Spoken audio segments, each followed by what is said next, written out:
গরু মোটাতাজাকরণের ৫টি ধাপ। এই ৫টি ধাপ যদি আপনি মেনে চলেন, আপনার গরু 100% মোটাতাজাকরণ হবে, একদম গ্যারান্টি বলে দিচ্ছি।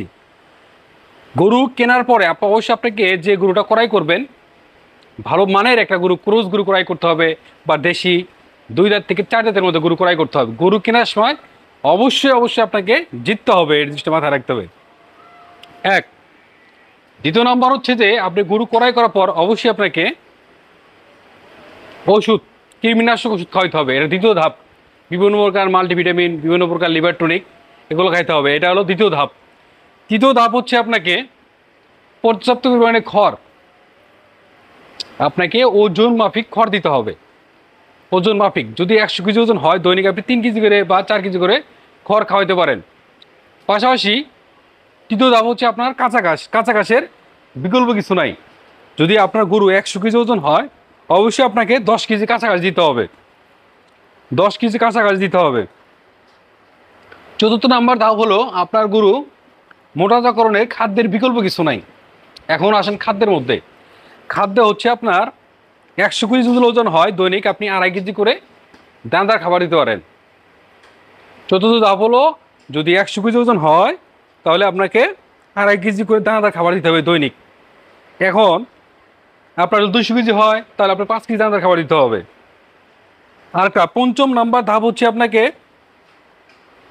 পানি, পর্যাপ্ত পরিমাণে পানির ব্যবস্থা রাখতে হবে। পর্যাপ্ত পরিমাণে পানির ব্যবস্থা রাখে, পানি পর্যাপ্ত পরিমাণে, মানে অর্থাৎ হলো পানি আলাদা দিতে হবে এবং খাদ্যটা আলাদা দিতে হবে। এই জিনিসটা মাথায় রাখতে হবে। সে তার চাহিদা অনুসারে সে পানি খাবে।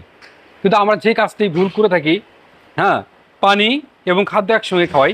আমি আপনাদের দেখানোর চেষ্টা করতেছি, বাট আমরা যেভাবে খাওয়াই খামারে, বাট আমাদের যেগুলো খামার দেখশন করি, এই দেখেন এগুলো কী করার সিস্টেম আছে আপনাকে। এই যে আপনার এখানে বাট আলাদা দেওয়া আছে, একদম আলাদা দেওয়া আছে। আপনার যে যেমন যেখানে দিচ্ছে কাঁচা ঘাস এবং হলো খড়, এখানে কোনো পানি নেই বা খাদ্য, এরা আলাদা খাওয়ায়। খাওয়ানোর পর তারপরে কি করে, তারপর পানি দেয়। পানি যতদূর প্রয়োজন সে ততদূর পানি খায়। ঠিক আছে, এখন গেল আপনি খাওয়াইলেন, ভালো মানে গরু নির্বাচন করলেন। দ্বিতীয় নাম্বার হলো আপনি কীটনাশক ওষুধ, বিভিন্ন মোটাতাজাকরণ ওষুধ খাওয়াইলেন। তৃতীয় নাম্বার হলো আপনার যে পর্যাপ্ত পরিমাণে খড় দিলেন। চতুর্থ নাম্বার হলো পর্যাপ্ত পরিমাণে কাঁচা ঘাস দিলেন। পঞ্চম নাম্বার হলো যে আপনার গরুটাকে রেস্টের জায়গা, থাকার জায়গাটা, অর্থাৎ হলো বাসস্থান। পঞ্চম নম্বর হলো আপনার গরুটার বাসস্থানটা যেন অবশ্যই ভালো হতে হবে। অবশ্যই ভালো হতে হবে। কারণ যদি সারাদিন আপনি এত ভালো মন্দ খাবার খাওয়াইলেন, আপনি ক্যালসিয়াম খাওয়াইলেন, মাল্টিভিটামিন খাওয়াইলেন, কাঁচা ঘাস খাওয়াইলেন, খড় খাওয়াইলেন, পানি খাওয়াইলেন, সবই খাচ্ছে, কিন্তু গরু শুয়ে থাকে না, তাহলে আপনার গরু আমি গ্যারান্টি দিচ্ছি কোনোদিন চেহারা ভালো হবে না, কোনো দিনও হবে না। দেখেন গরু শুয়ে আছে, একদম রিল্যাক্স, ওই ছেড়ে দেখাও। গরুগুলো খাবার খাওয়া শেষ, রিল্যাক্সে শুয়ে আছে, শুয়ে থাকতে হবে। এটা হলো বড় বিষয়।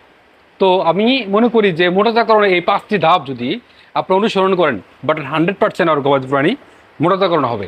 তো আজকে এই পর্যন্তই। আমার পরিচয় হচ্ছে আমার সাইফুল ইসলাম, এআই টেকনিশিয়ান, প্রাণী চিকিৎসক।